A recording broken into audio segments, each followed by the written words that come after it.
Tirang ulam? No problem yan dahil may solusyon na tayo dyan. Ito nga lang po pala ang mga ingredients na gagamitin natin. Hello mga kakusina! So for today's video ay magluluto naman po tayo ng paksiw na lechon belly. So dahil may natira nga po tayong lechon belly ay gagawa na nga lang po natin ito ng paraan. Bali nagprepare nga lang po ako ng maliit na kawali at naglagay ng mantika para sa ating mga igigisang ingredients. Igisa na po natin ang ating bawang at sibuyas at hintayin lamang po natin ito na mag-golden brown. At kapag okay na po ito, ay isunod na rin po natin ang ating tirang lechon belly. Bali, ipo-fried lang po natin ang ating lechon belly mga kakusina hanggang sa magmantika po ito.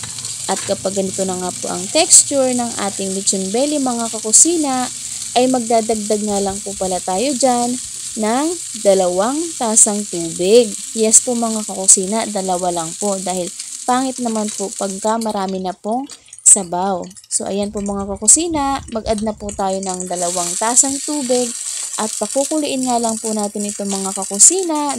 At pagkatapos ay pwede na po nating ilagay ang ating soy sauce. Yes po mga kakusina, mas better po na maglagay po tayo ng soy sauce kapag kumukulo na nga po ito. Siyempre, hindi na rin po natin kakalimutang ilagay ang ating vinegar. At inilagay ko na rin po pala ang ibang ingredients kagaya po ng paminta, magic sarap, asin, asukal at dahon po ng laurel. So bali hindi ko nga po ito hahaluin mga kakusina para maluto nga po ng husto ang ating nilagay na suka.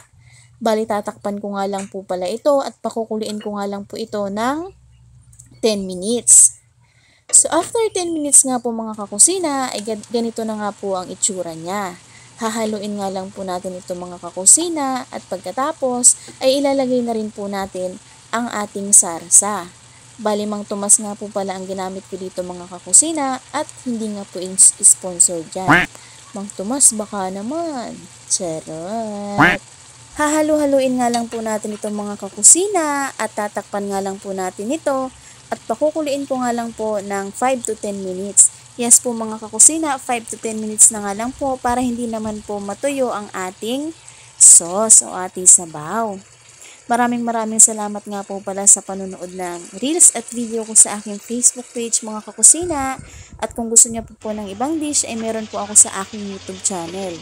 At tsaran! Ang ating paksiw na lechon belly is ready to serve na mga kakusina. Maraming salamat po. Grabe, nakakatakam naman. Thank you mga kakusina. God bless you all.